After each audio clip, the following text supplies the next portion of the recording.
சுதந்திர போராட்ட தியாகி தெற்கிழக்கு செம்மன் கப்பலோட்டிய தமிழன் அவர்களுடைய பிறந்த நாள் 184வது பிறந்த நாள். வ.உ.சி. சிதம்பரனார் அவர்கள் இந்த நாட்டிற்காக தான் ஒரு மிகப்பெரிய செல்வந்தர் என்ற நிலையில் இருந்த போதும் கூட இந்த நாட்டிற்காக சிறைச்சாலையிலே செக்கிருக்கு நாட்டினுடைய விடுதலைக்காக போராடிய ஒரு மாபெரும் தலைவர்.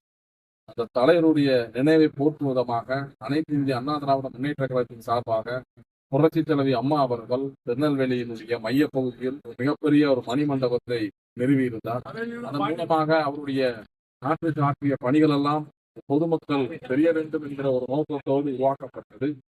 அங்கே உருவாக்கத்தினுடைய நோக்கம் இந்த நாட்டுக்காக தியாகம் செய்தவர்களுடைய இன்னல்களை, அவர்களுடைய தியாகங்களை வருங்கால சந்ததிகள் தெரிய வேண்டும் என்பது அது நிறைவேறிக் கொண்டிருக்கிறது.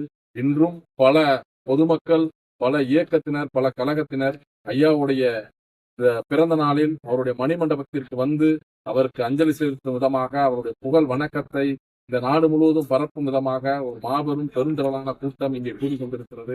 அவருடைய புகழ் ஓங்க வேண்டும். அவர்களுடைய இந்த நாட்டுக்காக செய்த தியாகம் இன்னும் நிறைய ஆண்டுகள் மதிக்கப்பட வேண்டும் என்று கூறி, இளைஞர்களுக்கு ஒரு உதாரணமாக அவருடைய தியாகத்தை போற்றி வருங்காலங்களில் சமூக பணிகளில் ஈடுபடுவதற்கு ஒரு வாய்ப்பாக, ஒரு நன்னாளாக எடுத்துக்கொள்வோம் என்பதையும் இந்த நேரத்தில் உறுதி கூறி விடைபெறுகிறேன். நன்றி, வணக்கம்.